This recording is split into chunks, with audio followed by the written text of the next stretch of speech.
Existe uma percepção do mercado de que o Flávio pode ser, eventualmente, derrubado na reta final da eleição. Por que ele pode ser derrubado na reta final da eleição? Ele pode ser derrubado na reta final da eleição porque o PT hoje controla o fluxo de informações do Intercept. O Intercept é um órgão de jornalismo, um órgão não, é uma empresa de jornalismo amplamente ligada ao Partido dos Trabalhadores e às esquerdas brasileiras, a gente sabe disso. E, portanto, o PT está com as informações da PF e está ali jogando, vai, agora segura, aí cria assim um burburinho de que vai soltar alguma coisa muito comprometedora, aí não solta e segura. E isso, evidentemente, está no livro de regras do partido, no livro de regras da eleição.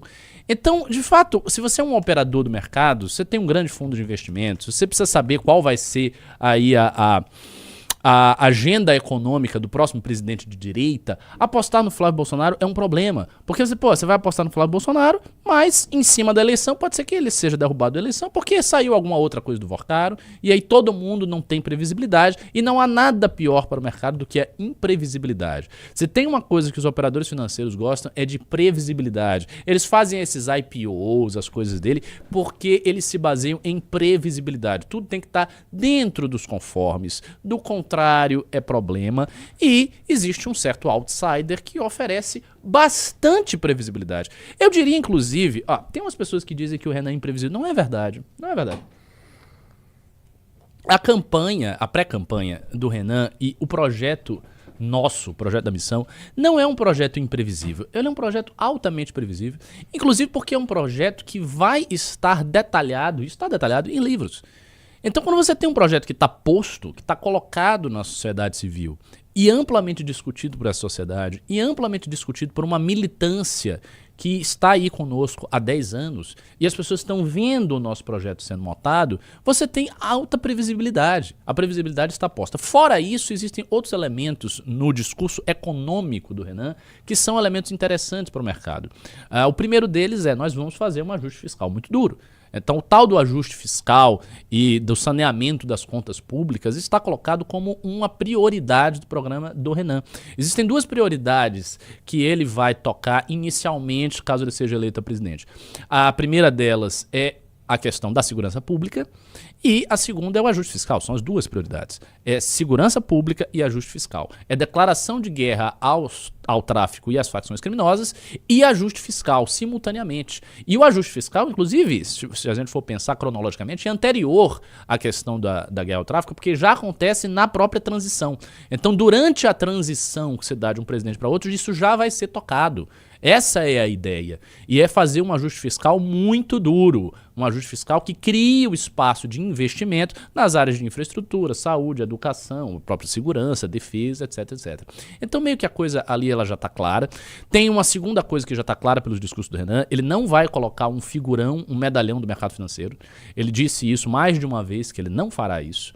Já falou publicamente que ele não vai fazer. Então, o mercado financeiro já aguarda, se estiver lendo as coisas da maneira correta, que não será contemplado com o ministro da Fazenda. O ministro da Fazenda não vai ser um cara ligado aos bancos. O Renan não quer fazer isso. E com razão. Por quê? Porque nós temos, no Brasil, uma sucessão de ministros da Fazenda que são sempre ligados aos bancos. E que alguns fizeram bons trabalhos, outros não tanto, mas fizeram, né? O Paulo Guedes é um banqueiro.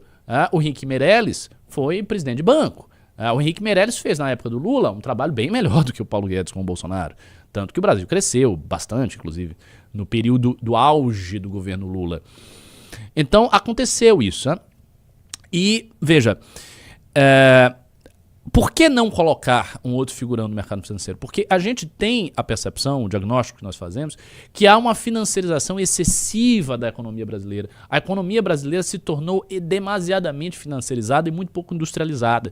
Então você tem a queda da indústria simultânea a uma financiarização excessiva do Brasil, com crédito que é muito alto, com lucros bancários que são absolutamente exorbitantes.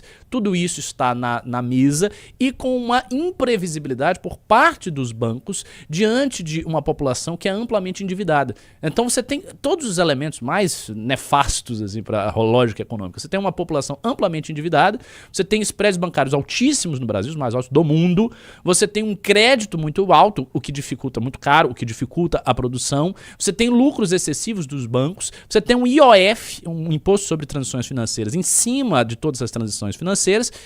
E essa estrutura, essa arquitetura, macroarquitetura de uma economia amplamente financiarizada precisa ser desmontada. E ela não será desmontada com um ministro da Fazenda que seja ligado aos bancos, evidente. Ou com um cara diretamente ligado ao mercado. Mas isso não quer dizer que o mercado financeiro não tenha o seu espaço. Ele passa a ter o seu espaço na medida em que a economia real do Brasil se desenvolver. Com o desenvolvimento da economia real do Brasil, você tem espaço no mercado financeiro.